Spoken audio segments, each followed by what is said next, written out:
ndëruan në mënyrën më madhështore, më solemne, më dinjitoze. 22 marsin, ditën e parë të demokracisë,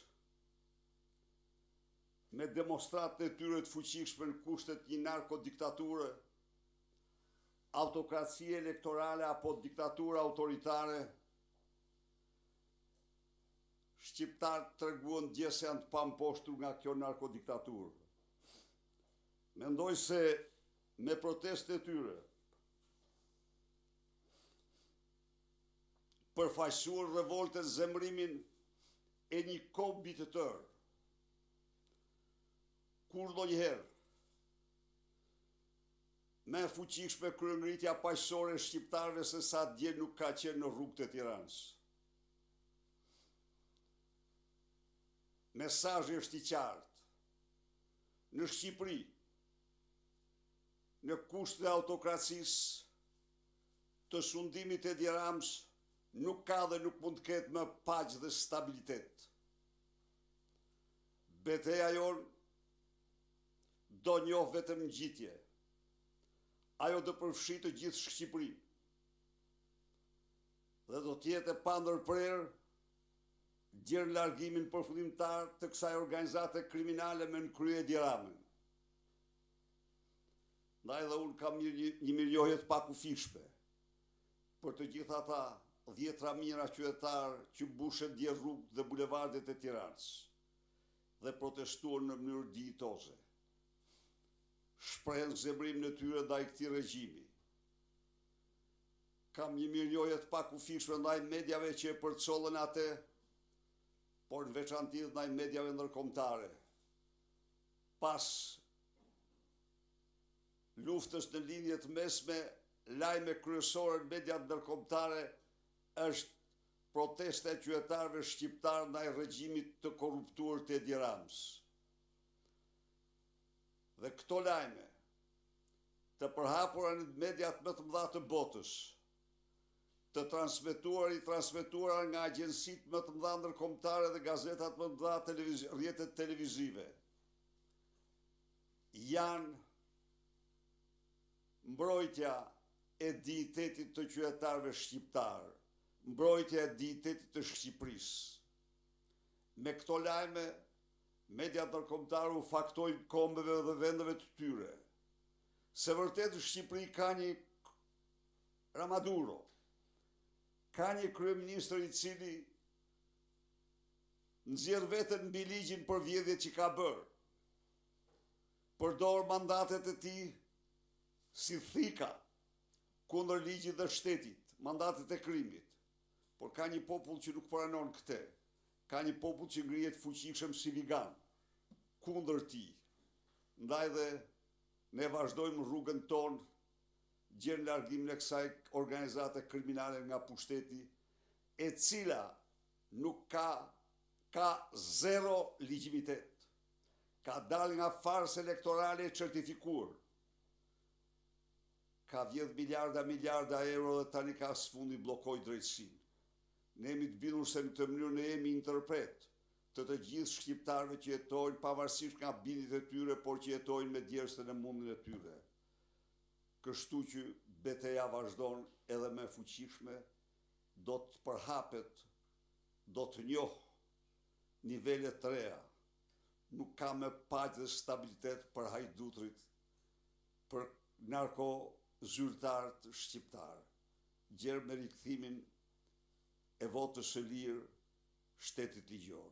Faleminderit. Zoti Berisha thatë se protesta opozitës do të shtrihet në të gjithë Shqipërinë, po paralajmëroni që do të ketë protesta krahas Tiranës edhe në qytete të tjera të vendit dhe do të ketë radikalizim të lëvizjes opozitare. Do ketë kudo protesta. Aty ku është pakënaqësia do ngrihet protesta.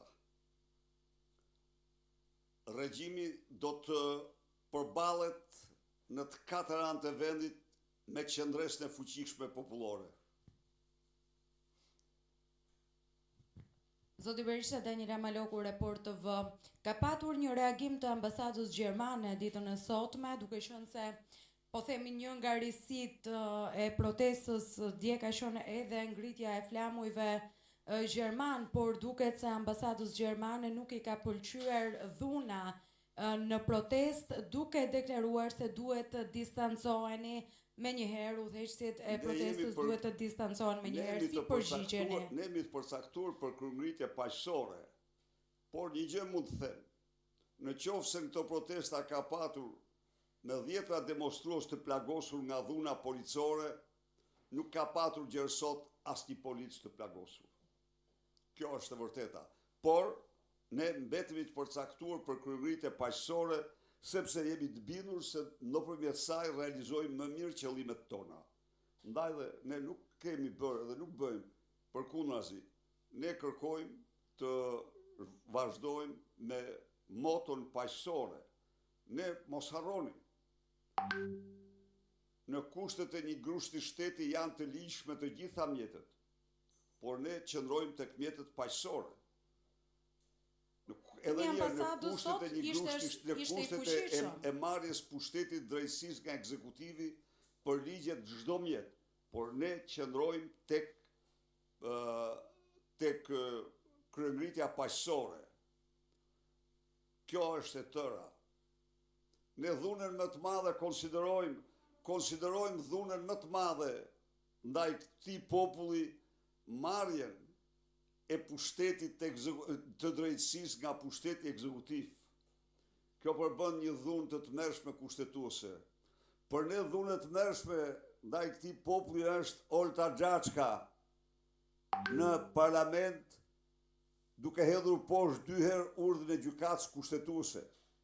Për ne dhunë e tmerrshme ndaj këtij populli është bllokimi i drejtësisë ndaj për arrestimin e Lubi Ballukut për shkak të Edi Ramës. Për ne dhunë e tmerrshme është mos arrestimi Linda Bashës, e implikuar këmbë e kokë në aferën e Akshit. Për ne dhunë e tmerrshme është lëvizja e lirë e Ergjys Agasit dhe thuhet dhe vizitat e tij në Surrel, për cilat duhet bëhet hetim. Këto janë dhunë të tmerrshme ndaj një populli, sepse janë dhunë ndaj ligjeve, ndaj kushtetutës, ndaj themeleve. Ndaj dhe ne, me të gjitha këto, ne qëndrojmë në moton e protestës paqësore, jo se nuk e dim, por ne besojmë se dhuna nuk na shërben. Ne besojmë se në rrugën paqësore ne realizojmë më shpejt dhe më mirë qëllimet tona. Dhe ju i shifni mediat ndërkombëtare çfarë pasqyrimi të shkëlqyer i bëjnë protestave të Shqipërisë.